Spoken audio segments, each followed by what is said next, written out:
Kota Semarang menutup lembaran tahun 2022 dengan banjir. Pada hampir semua wilayah di Semarang mengalami kebanjiran, terutama daerah-daerah yang rendah ketinggian tanahnya. Saya berada di jalan di depan alun-alun Masjid Agung Semarang atau alun-alun Kauman Semarang. Dapat terlihat bahwa ketinggian air banjir yang berada di jalanan kira-kira setengah roda, bahkan ada sepeda motor yang mogok karena tidak mampu menerobos ketinggian air. Namun sekalipun ada banjir, motor maupun mobil masih bisa melintas. Dan ini adalah lingkungan di dalam kompleks Pasar Johar Semarang. Sejak pagi hari, air membanjiri lantai Pasar Johar Semarang, terutama di bagian-bagian luarnya.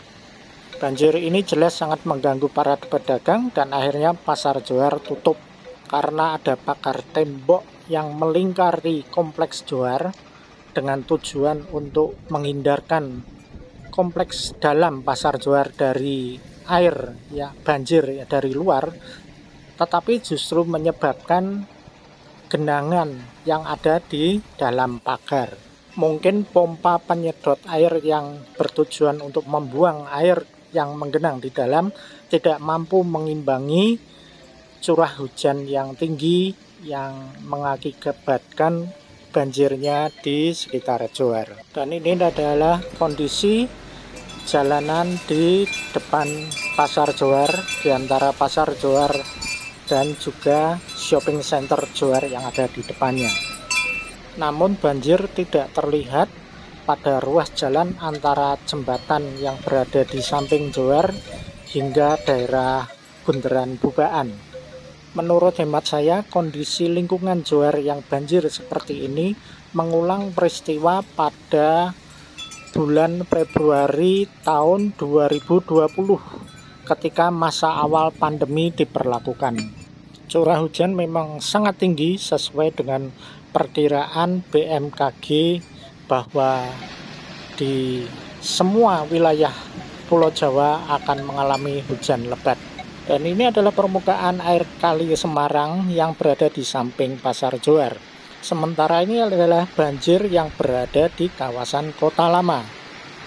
Kondisinya persis seperti apa yang saya rekam pada bulan Februari tahun 2020 pada masa awal pandemi, ketika hujan dengan intensitas tinggi menyebabkan sebagian besar wilayah Semarang mengalami kebanjiran.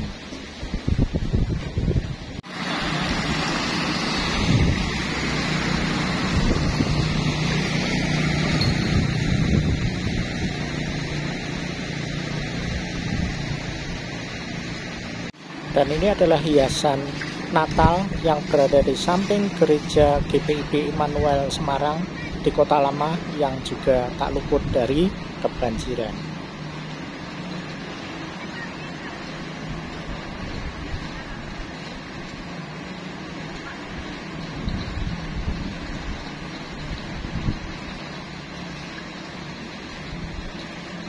Dan ini adalah bangunan pabrik rokok Perahu Layar yang berada di Jalan Merak, juga mengalami kebanjiran. Tidak jauh dari gedung pabrik rokok Perahu Layar juga ada kantor redaksi harian Suara Merdeka yang mengalami hal yang sama. Jalan Merak ini berhadapan langsung dengan kolam retensi Tawang yang juga otomatis berseberangan dengan kompleks stasiun Tawang yang juga kebanjiran seperti yang kita saksikan ini. Awas Pak, ombaknya gede loh Pak. Iya. Ya itu Pak, ada naik Pak, soalnya besar nanti. Gede Pak.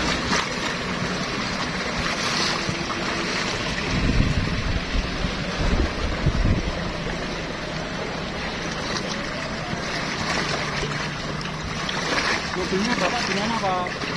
Depannya di Tiapuri. Oh sana kayaknya. Iya. Ini kan yang nggak di sini ya? Oh enggak. Nah, panjenengan Dan ini adalah upaya evakuasi warga yang dilakukan oleh Yayasan Terang Bangsa bekerja sama dengan PMI dan juga aparat kepolisian.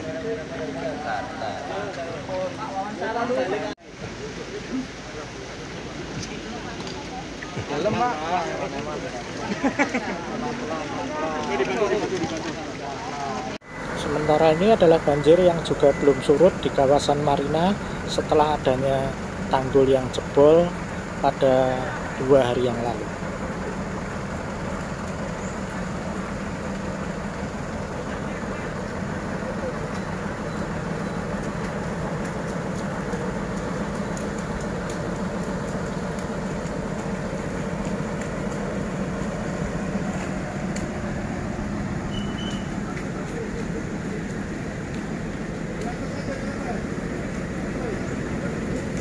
Sementara ini adalah kondisi Sanggar Tari Sobokarti, foto karya Mas Darmadi.